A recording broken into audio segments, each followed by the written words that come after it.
The sky was gray, and the clouds were thick enough to make visibility at high altitudes almost impossible. Even so, over 1,400 Allied aircraft were sent into battle to decimate the Germans at the Saint-Mihiel salient. The heavy rain had turned the terrain muddy, giving way to a deep fog that made it extremely difficult for the American infantrymen to attack the German trenches. But like their fellow airmen, the ground troops charged into the enemy lines with all their might. Although the Germans did not know it yet, they were about to be pummeled by the largest air offensive of the entire war.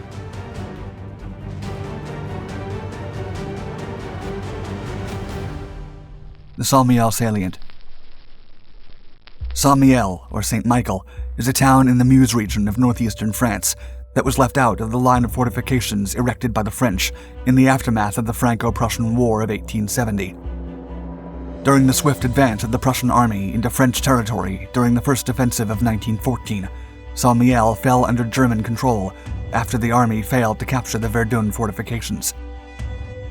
The French army tried to recapture the salient several times, but it only brought more bloodshed. The German positions were heavily fortified and resisted wave after wave of infantry charges and artillery barrages. By 1918, the Saint-Mihiel salient was still under Prussian control, and the triangular bulge south of Verdun significantly complicated French rail traffic and communications between Paris and the front. Additionally, the occupied city of Metz and the iron mines of Bray were located beyond the base of the bulge, making the entire salient a top-tier sector. The reduction of the salient was assigned to the American Expeditionary Force. Ever since first arriving in Europe in 1917, the force's commander, General John J. Pershing, had firmly insisted that his men would only fight under one flag and would only be led by an American officer. However, after much insistence, General Pershing and his staff got the opportunity to show off their combat skills, and they would not disappoint. Mitchell's air operation. The St. Michael salient was 25 miles wide at its base and some 15 miles deep.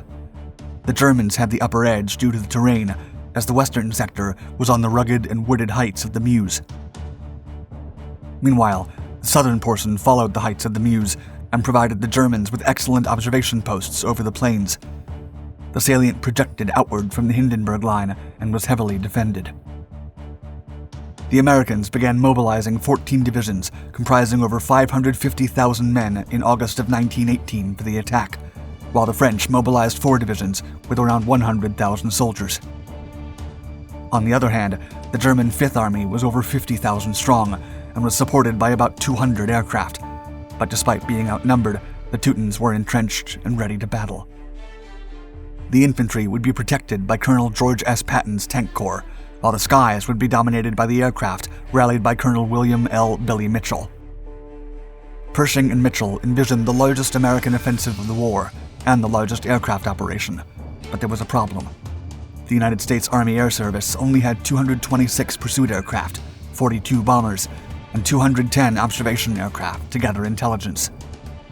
To pursue the goal of concentrating over 2,000 aircraft to strike simultaneously from one side of the salient to the other, Mitchell used his natural charm to convince his Allied peers. The result was a massive air armada of over 1,481 aircraft from the US, Great Britain, Italy, and France. The force comprised 28 American squadrons and 58 squadrons from the Division Ariane, the 1st British Observation Wing, and other units. Finally, during the early days of September, most of the aircraft were discreetly moved to the front for the upcoming attack. Fighting over gray skies. During an observation mission on September 10th, Mitchell spotted the Germans steadily withdrawing from the sector and pressed the Army headquarters for an attack. He was told the battle could be postponed due to the bad weather, as the Weather Corps had issued a report signaling heavy rain, heavy driving wind, and muddy terrain across the salient. Mitchell told Pershing, quote, "There's not going to be much of a battle at Saint-Mihiel anyway. All we have to do is jump on the Germans, and the quicker we do it, the better." The moment to attack came 2 days later. At 1 a.m. on September 12th, a massive preliminary bombardment began punishing the German lines at Saint-Mihiel. Then, at 4:40 a.m., an observation balloon was sent to inspect the combat zone. The sky was gray, the terrain was muddy, and both armies were drenched in mud and rain. Minutes later, more than 500,000 doughboys and 100,000 French soldiers went over the top, despite the conditions. And as the soldiers and tanks advanced toward the German lines, Mitchell's aircraft took to the skies. The Allied aircraft went directly for the German fighters and balloons already in the air, and the combat quickly turned into a nightmare due to the poor visibility. Some aircraft had to fly at 500 meters or lower altitudes to be able to see anything, and the thousands of soldiers storming the enemy fortifications witnessed the intense firefights at these altitudes. Despite the thick clouds, wave after wave of American, Italian, French, and British aircraft continued their sorties to protect the ground troops fighting below, pushing them back. At 8 a.m., Lieutenant Frank Luke Jr. of the 27th Aero Squadron took down a German balloon that erupted in flames upon hitting the ground. Meanwhile, the American troops kept advancing, but thousands perished from the accurate machine gun fire at close range. At around 1 p.m., Mitchell ordered every aircraft with bomb racks to take off and attack the retreating Germans. The roads were jammed with soldiers, supplies, and artillery leaving the salient, and Mitchell would not let the opportunity go. The number of aircraft in the sky quickly overwhelmed the Germans as the bombers made their runs and increased the confusion.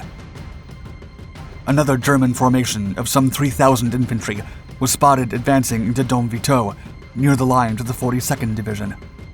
As such, Mitchell dispatched the 96th Aero Squadron to eliminate the hostile columns. 9 bombers dropped over 250 bombs over the area and scattered the German forces. By midnight, the Allied forces had accomplished their objective and penetrated deep into the salient. During the morning of September 13th, the American and Allied aviators had no trouble maintaining air superiority. The few German aircraft in the sector were severely limited and lacked enough numbers to launch an effective counterattack. Pershing and Mitchell were satisfied with how the operation had turned out. Mitchell would later say, quote, "I was very much pleased with the fact that virtually no German airplanes got over our ground troops." But as the fight raged on, Pershing's Crusaders began to lose their initial stamina, and advancing into German-controlled territory became slower and more difficult. Liberating the salient. The supply lines had failed to catch up with the infantry, and ammunition, food, clothes, and medical supplies began to run low. They were needed to maintain the momentum. Likewise, German resistance stiffened after the initial shock. Although they were still retreating, the Teutons did so in order, without breaking the lines or leaving behind the essential supplies that were required to keep the fighting going. Nevertheless, many Prussian commanders were infuriated with the overwhelming air superiority of their adversary. General von Gallwitz would later say, quote, "The American flyers made themselves very disagreeable. I've experienced a good many things in the 5 years of war, and have not been poor in successes, but I must count the 12th of September among my few black days." As part of the daily air activity, observation aircraft spotted over 10 German 155mm artillery pieces being drawn by horses near Vigneulles and immediately notified Mitchell. Aircraft from the 94th Aero Squadron then made a run over the enemy artillery formations, and Lieutenants Edward Rickenbacker and Reed Chambers fired over 30 shots before their guns jammed. Even so, it was more than enough to disperse the German artillerymen and wreak havoc. Late in the afternoon, the air crews engaged over 20 Prussian Fokkers in dogfights that were brief but lethal. Overwhelmed, the Germans flew like devils, managing to shoot down several Allied aircraft at the cost of 10 of theirs. The odds changed on September 14th, when the Germans sent more aircraft to the sector to cover the retreat of the ground troops. A French bombing squadron of 18 aircraft was torn to pieces when it stumbled upon a squad of Fokkers, and only 5 made it back to base. Mitchell ordered every available aircraft to be in the air to cover the soldiers, to the point where over 1,000 were simultaneously engaging the new German squadrons. By the end of September 15th, the Saint-Mihiel salient was under American control. Over 16,000 Germans had fallen prisoner, with over 2,400 lost in combat. Meanwhile, the Allies had lost 7,000 men. Between September 12th and 16th, Mitchell's aircraft flew 3,357 pursuit and bombardment sorties. And after leading the single biggest air offensive of the entire war, Pershing promoted him to brigadier general, recognizing his exploits in the offensive and proving the U.S. Army was more than capable of taking the fight to the Germans. Thank you for watching our video. Please like and subscribe to our Documentaries channels to find more exciting historical content. And don't forget to hit the bell icon to be notified of our latest videos. Stay tuned.